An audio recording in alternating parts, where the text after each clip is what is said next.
Well, that's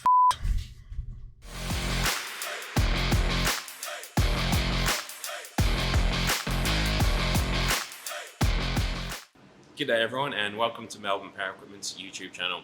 Today I'll be showing you how we diagnose and repair this Honda GX690 engine on a sewer jetter. Rightio, first things first, we'll give it a run and see what it's doing. So let's check it out.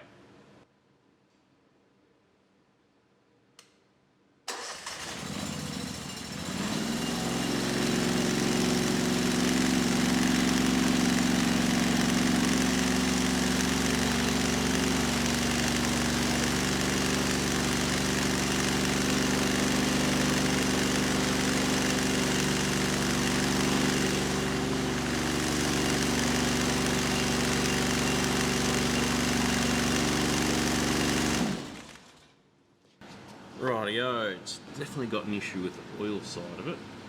Let's see there, it's just leaking oil down the side of the block. I was blowing a heap of smoke.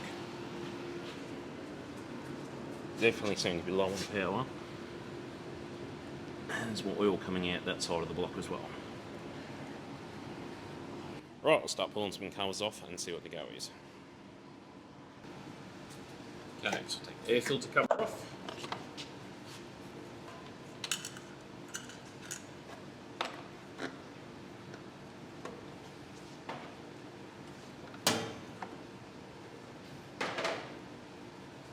And now we will take the air filter base off.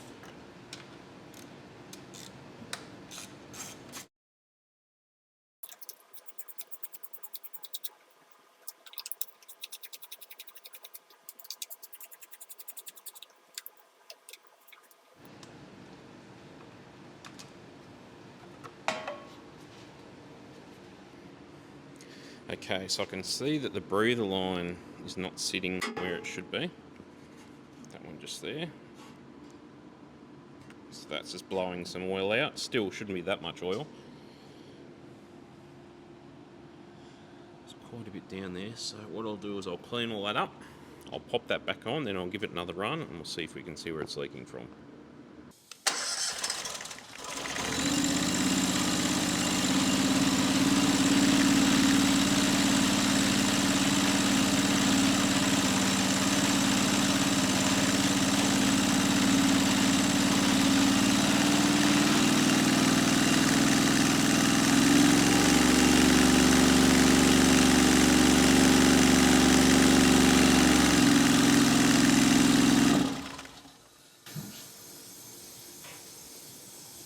Okay, so as you're seeing there, there's a heap of blow-by coming through the breather pipe. So I'll have to work out what's going on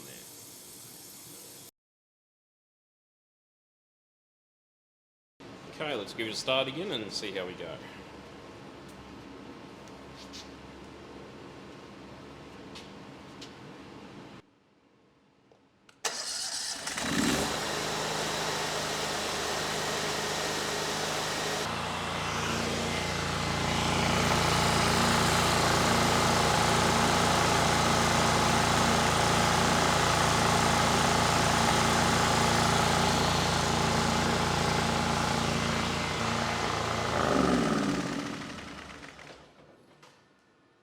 Okay, I've done the oil change on this one now and given it a run. It's still got oil coming out of the breather. So that means it's either got a warp cylinder, damaged piston or piston rings, or a damaged reed valve in the breather. I'll have to rip it apart and see what's going on and go from there.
Okay, so a bit of background on this Jetta. It was initially brought to us by another repairer to assess an oil leak on the engine, also blowing smoke and possible carb issues. They reported that the engine was over revving when they received it and that the customer had been running it on the incorrect fuel. The engine on this Jetta has also had very little maintenance, as we found scoring on most bearing surfaces, including the big ends. So the damage on this engine was most likely caused by a combination of lack of maintenance, over revving and the incorrect fuel being used.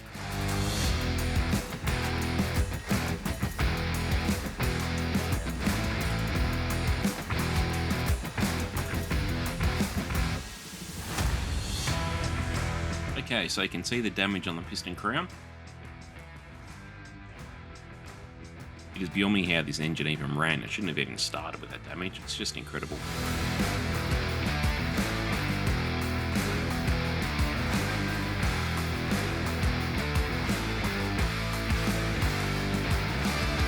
Yep, and there goes a chunk of piston falling onto the desk. I'm sure we can glue that back onto the JB weld. She'll be right.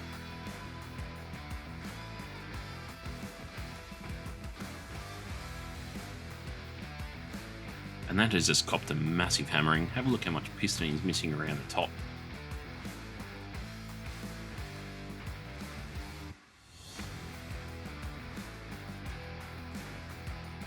These engines use the monoblock design for the cylinders and heads, so they're one piece or one casting, as you can see here. There is heaps of damage on the surface of the head due to many pieces of the piston being smashed around. Okay, the other piston's pretty heavily damaged as well, and it looks like it's missing a piston ring at the top. Yep, and there's that first piston ring at the top of the cylinder, still intact. Just a side note too, the customer has got a new engine on this one. Obviously we won't be repairing the old one. There it is, that's been separated from the piston, left in the cylinder, and it's still intact. That's incredible. Leave a comment if you like on what you think caused the damage, either lack of maintenance, the engine over revving, or incorrect fuel, or something else. Thanks for watching this video, we hope you enjoyed it. Please smash that like and subscribe button, and we'll keep them coming. Thanks again, legends, and we will see you next time.